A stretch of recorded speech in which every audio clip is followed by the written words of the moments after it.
Today I'm working on a 2014 Ford Fusion with the 2.5, and I've got a start and immediately dies condition. So I'm gonna show you what it's doing, and I'm gonna show you how to troubleshoot it and fix it if you've got this same issue.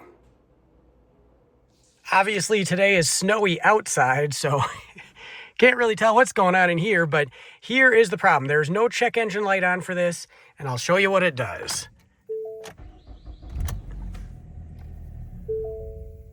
It starts, runs beautifully for a couple seconds, and then dies.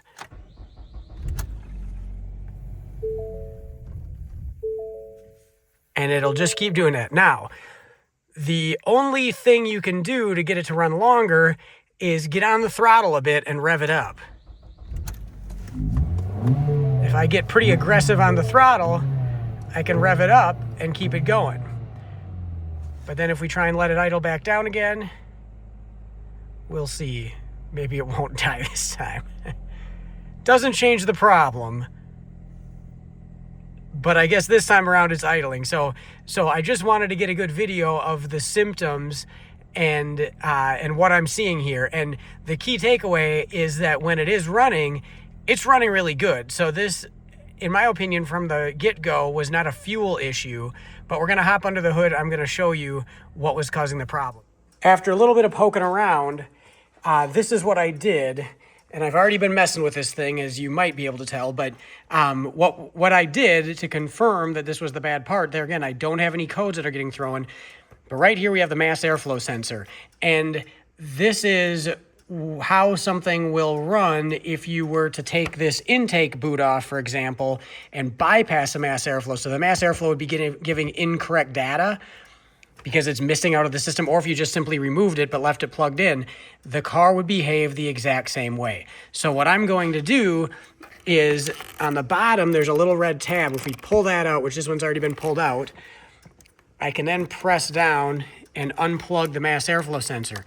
Now this will create a different condition. The computer will recognize that there's no mass airflow sensor plugged in, and it should run, which would tell us that this is the problem. That may seem goofy that it runs with it unplugged, but not plugged in, but the computer is getting bad input from it when it's plugged in, and the computer is getting no input, recognizes it, and compensates when it's unplugged.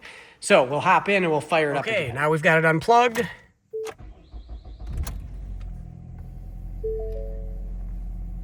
And it fires right up and runs. Now we get the wrench symbol because it's recognizing there's a problem, but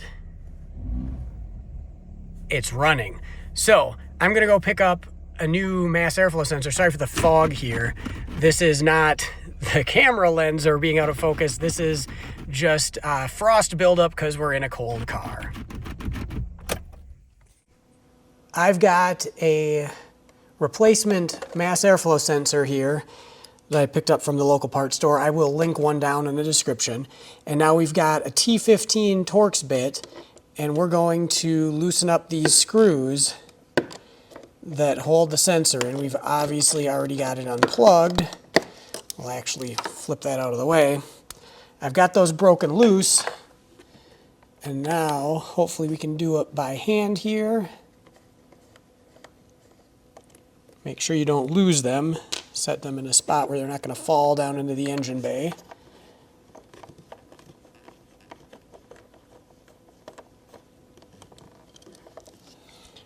We've got those two screws out, and we can now remove the mass airflow sensor. There's our replacement. Now, one thing I should mention is you could try cleaning it, but in my experience, I haven't had a lot of success cleaning mass airflow sensors. We'll tuck the new one in there. Make sure you get the orientation correct. The tab goes on the bottom where the locking mechanism is on the plug. We will carefully feed these screws back in. Might never find it if you drop it down in there.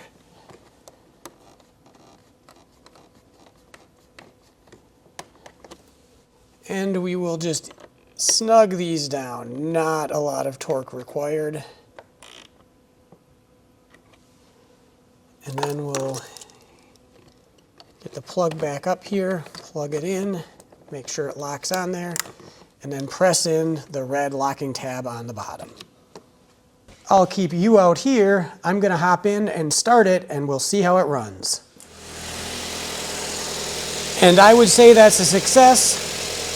It is running nice and smooth. We'll obviously take it out on a road test, but when we go from not wanting to even idle to firing up and running nice and smooth, I would say that's a win. So I will link the important information down in the description.